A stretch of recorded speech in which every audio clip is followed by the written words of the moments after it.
All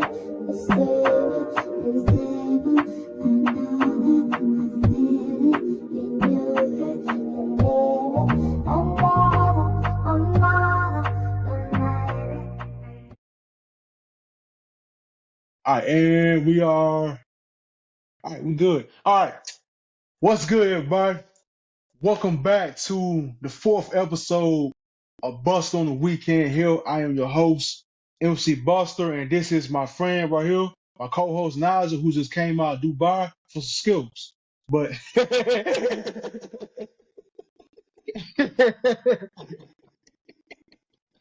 We oh man, all right. So man, we gotta talk about what happened yesterday with the Miami Heat and Houston Rockets in the last 36 seconds of the fourth quarter.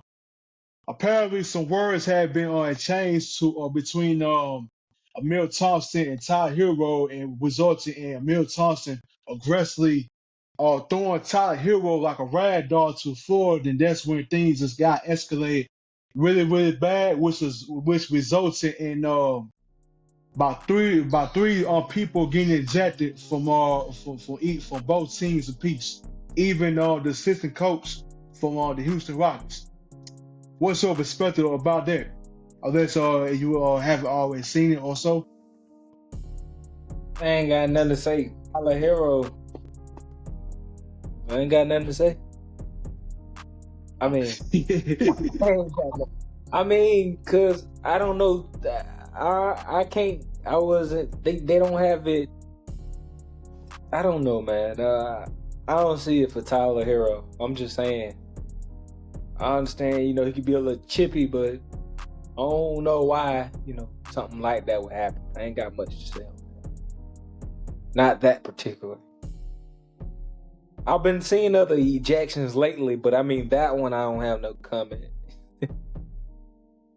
Yeah, it's been a lot of them lately. Especially the week before last. The one game with when I believe the 76ers were playing against Utah, and it resulted in Joel Embiid getting ejected, and Andre Drummond was supposed to get ejected too, but that call on him has been overturned. Was resulting in him staying in the game and them leaving out Utah with a win. The After same they way had, with yeah, huh? that was a little different. I was gonna say they thought my boy had filed him. Turned out they reviewed it, and it was a legal play. hmm So it's been going on a lot of. I don't know what to say about that Tyler Hero situation. It's been a lot of in the past 2 weeks, man. It's been hard to watch these rails and watch a game without feeling some type of way about it. hmm I just don't want to have no opinion that will make other people think otherwise of the situation. Right. Well, despite all that has occurred, Miami Heat were able to still walk away from Houston with a win. Right off and say, yeah, Houston started the season early off with big momentum. Miami had started in some trouble. Teams that you wouldn't expect to be on the downside of things. Well, you got Houston damn near doing good, in Miami in the midst of things. So Right. that's actually a decent matchup to watch. I can't agree though. Houston is right now in the third, the third seed behind Memphis and OKC.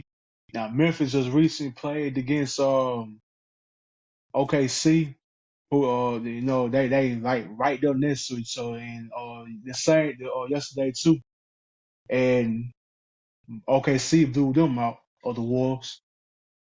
Surprising about 52 is like how they did Golden State. Yeah, Golden State was nowhere to be found. Golden State at the beginning of the season was just running through teams. Now you look at them and you question it, whether it's chemistry or whether it's just the coaching. Yep. I'm going to say it's But that Golden State had no reason to sit out there and let them boys just dub them like that. And Curry went, 0 for 7 on threes? I think that what it was.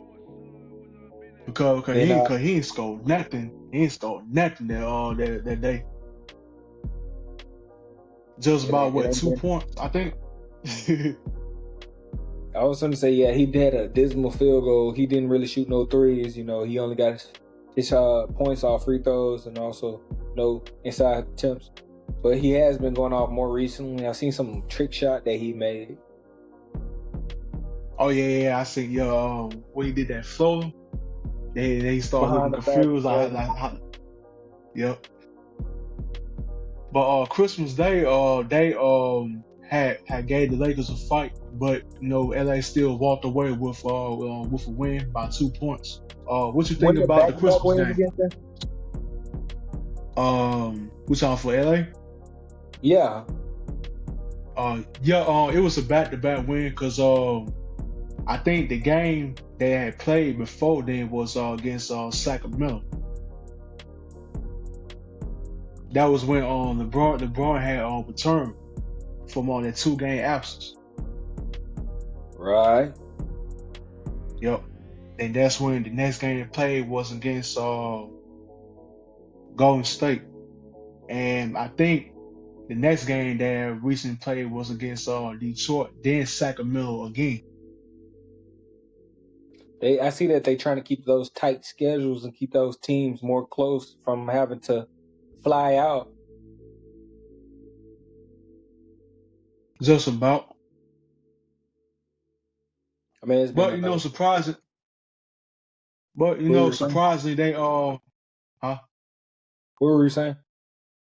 Oh yeah. I was saying surprisingly, they able to hold their own in a couple of key games as as New Year comes about, and with LeBron James now just turning 40 today, pretty much will win against Sacramento again.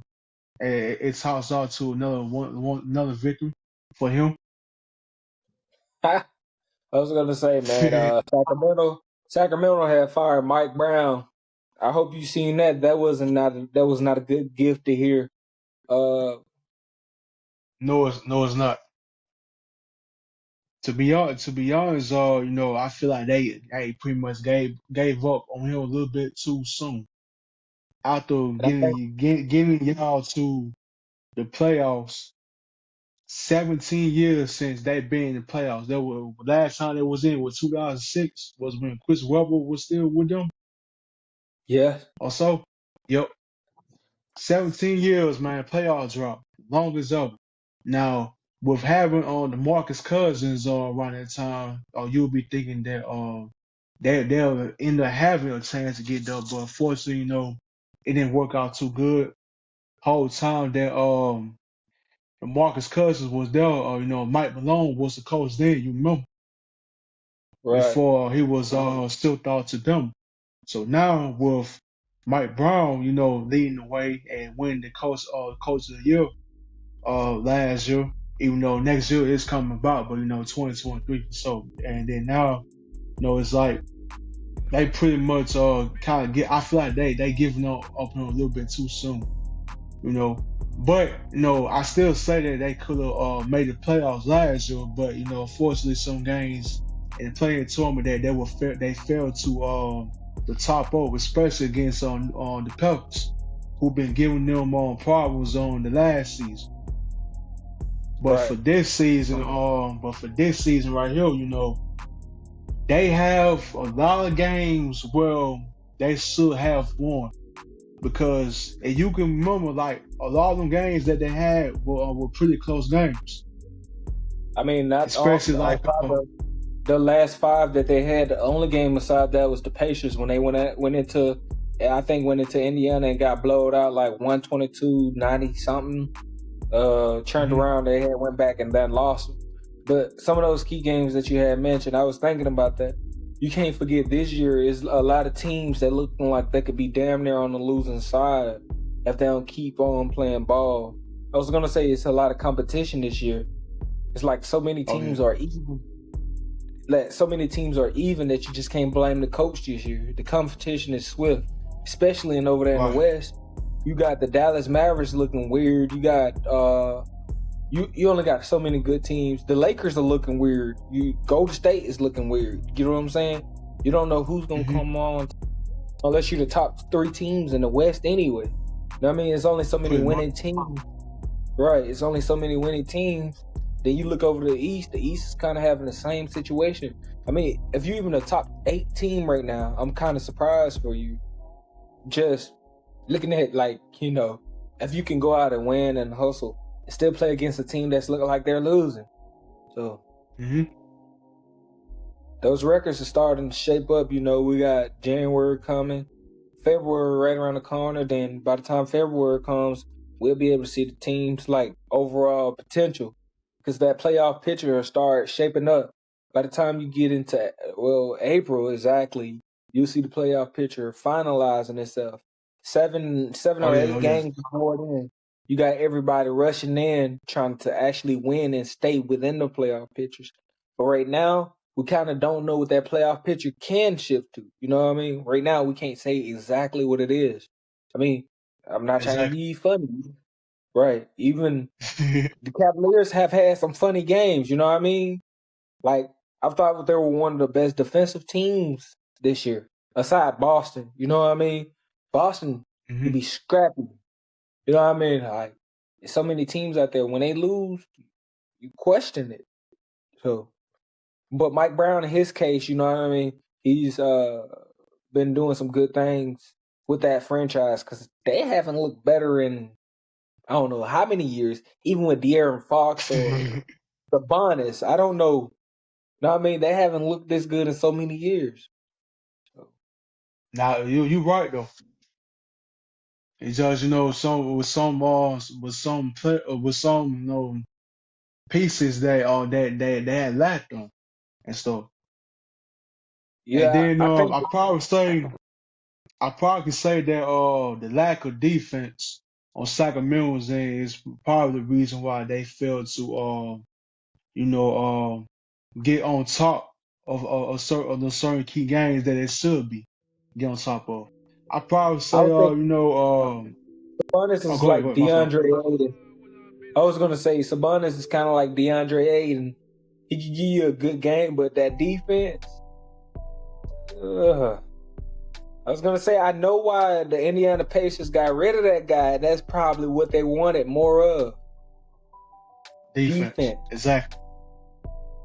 He's and like then he's asking, huh? He's like a DeAndre Ayton. That's what I was thinking. But what crazy he came he was in what's crazy he was in the league before DeAndre Ayton. That's because I remember him from when he was on OKC during Westbrook MVP season. Right. That was season before him and Oladipo got traded to the Pacers. And that's when he started to elevate them. But like you said, the lack of defense is lacking on his end especially. So what you think about the Rosen trade so far? The Rosen him going trade. to Sacramento. Oh.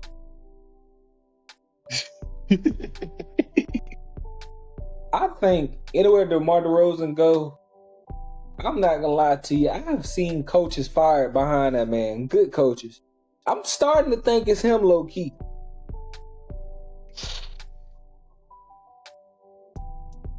I'm starting to feel like it's him messing up either the team's chemistry or it's him. Because I mean, when they hired Nick Nurse for Toronto Raptors, you know DeRozan was gone by the time Nick Nurse came over there. Yep. But I mean,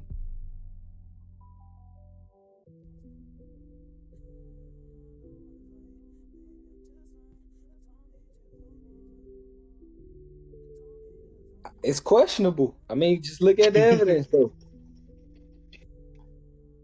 I Yep, mean, it is okay. I'm thinking that with somebody like him, getting paid like with 4 years, 76, things will probably turn around. I bet that's a probably the only solid pick that they're probably the only possible good trade that Sacramento had so far.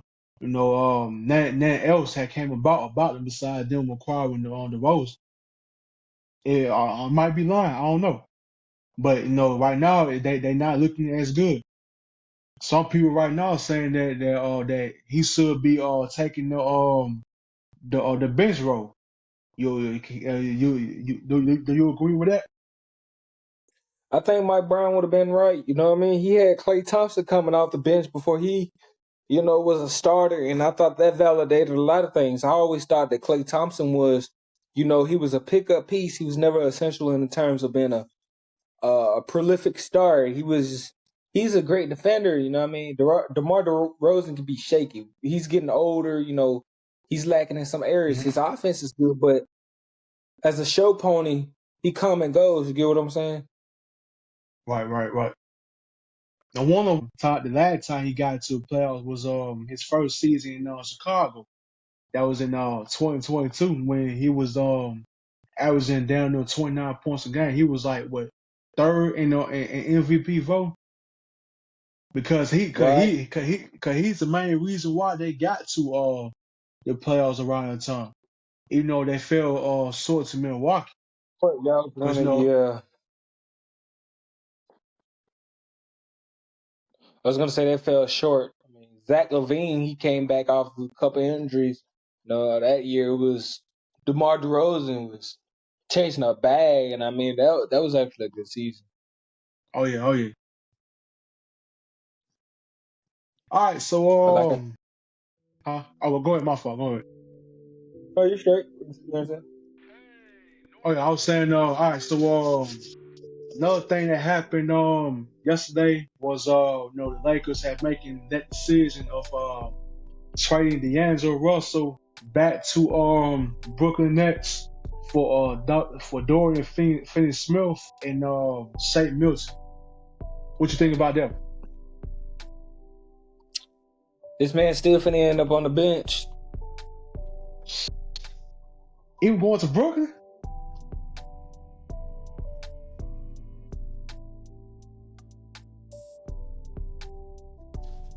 Oh no, man. Like I said, can't speak on it. It's just he's not that good when he was that all-star over there at Brooklyn, and when he used to average that 20 somewhat 4+ points. Yeah, it He's was not that all-star 20, anymore. yeah, it was 21 points per game and what was 7 assists and 4 rebounds and 78% free throw shooting. He's not that all-star no more, man. He's We nah. regressing pretty much. I'm gonna say nah. That's just like Isaiah Thomas and who else? Let me name some point guards that just had their moments. That was Dennis Isaiah Schroeder Thomas. and huh? Yeah, you said Isaiah Thomas that one season in Boston, and you Yeah, said and Dennis Dennis Schroeder too. Schroeder. Yeah,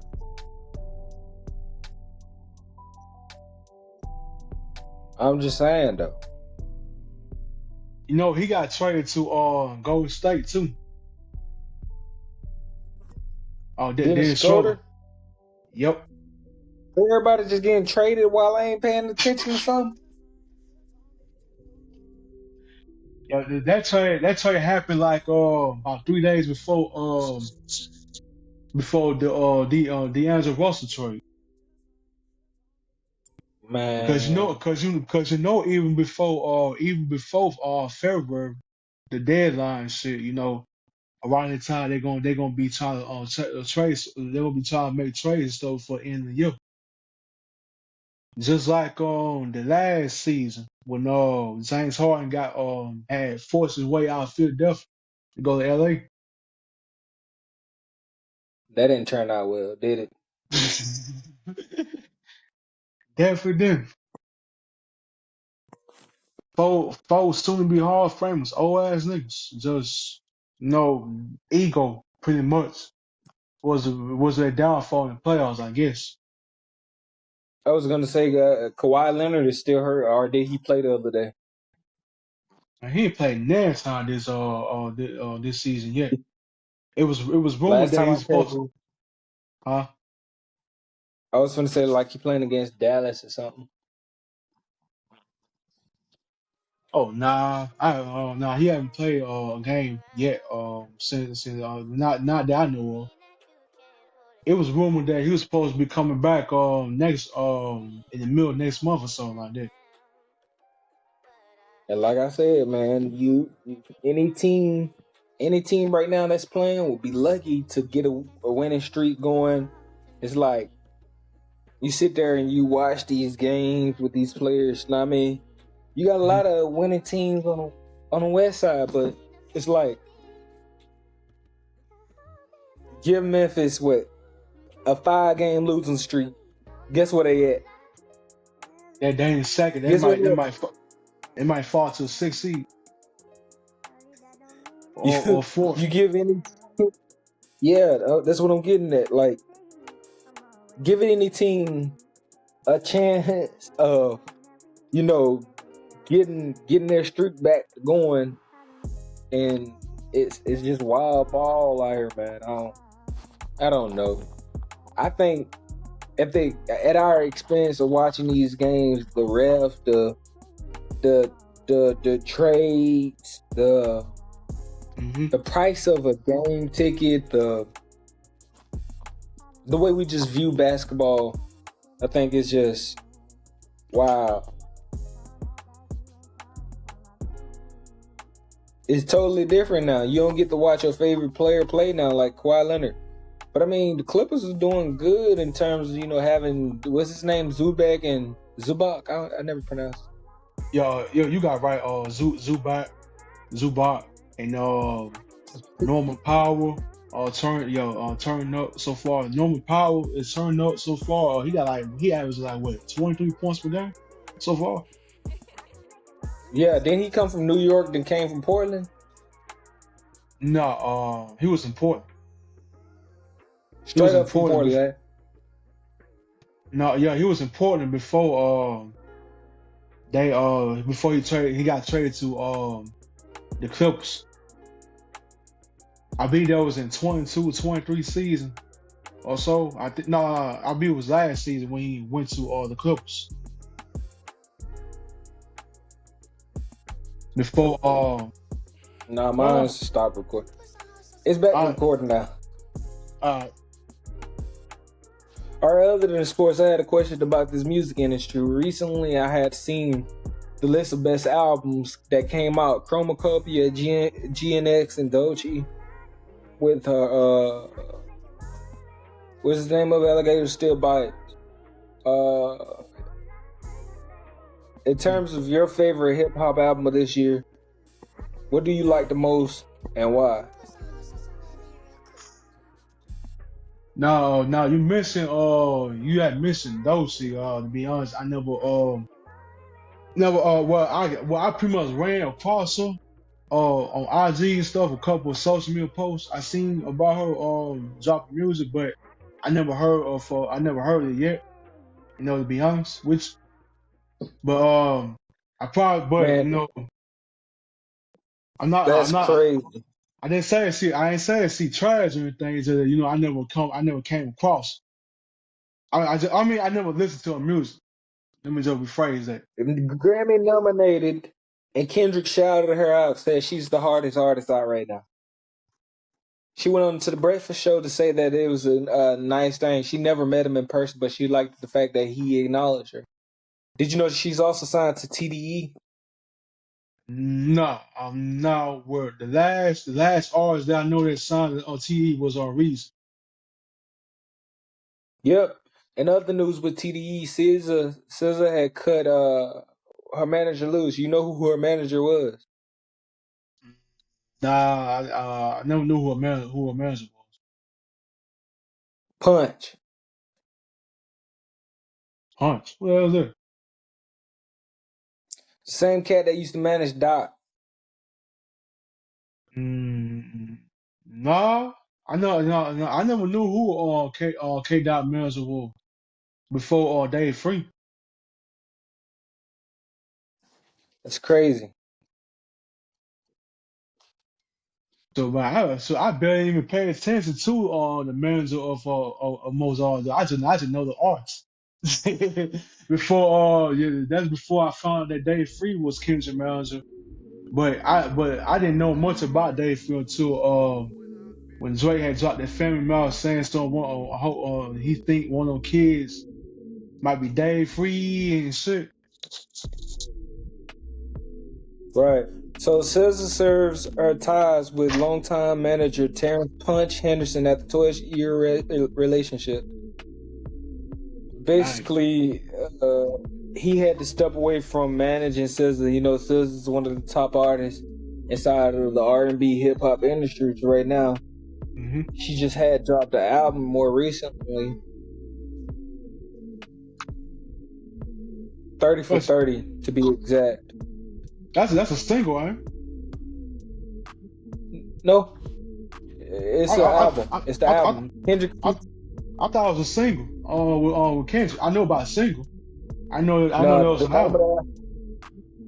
Yep. Hey, well, I'm laying on down. I ain't gonna lie to you. Oh yeah, what you think about that movie that what you think about that movie that she got with Kiki Palmer coming out next year? All right. Let's go. It's Oh almost no, that time. Makai start acting up. Not acting up. He just Getting though. almost that time. Yep. All right, Yeah. people. This has been a brand new episode of Bust on the Weekend here. Very glad that everybody has enjoyed this episode here, even though I got to do a whole lot of editing and so far. It's gonna take me about 3 years to do it, but hey, fuck it, it's cool. Hard work pays off. But anyways, this has been If the you can make end. it good. Huh? I said if I you can make it good. oh yeah.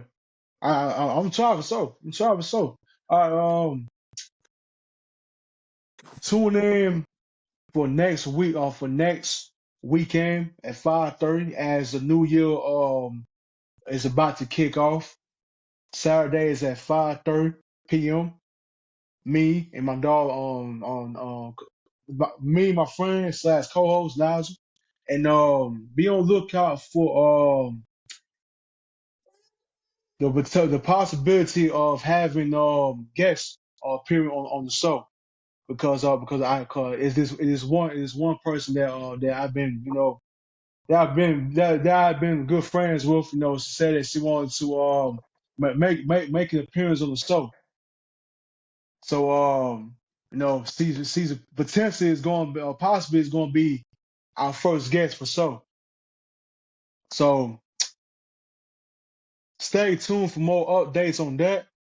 And like I said, we will see y'all next weekend. This has been Bust on the Weekend. I am NC Buster, the host. Now is here, the co-host, and we will see y'all later. Peace.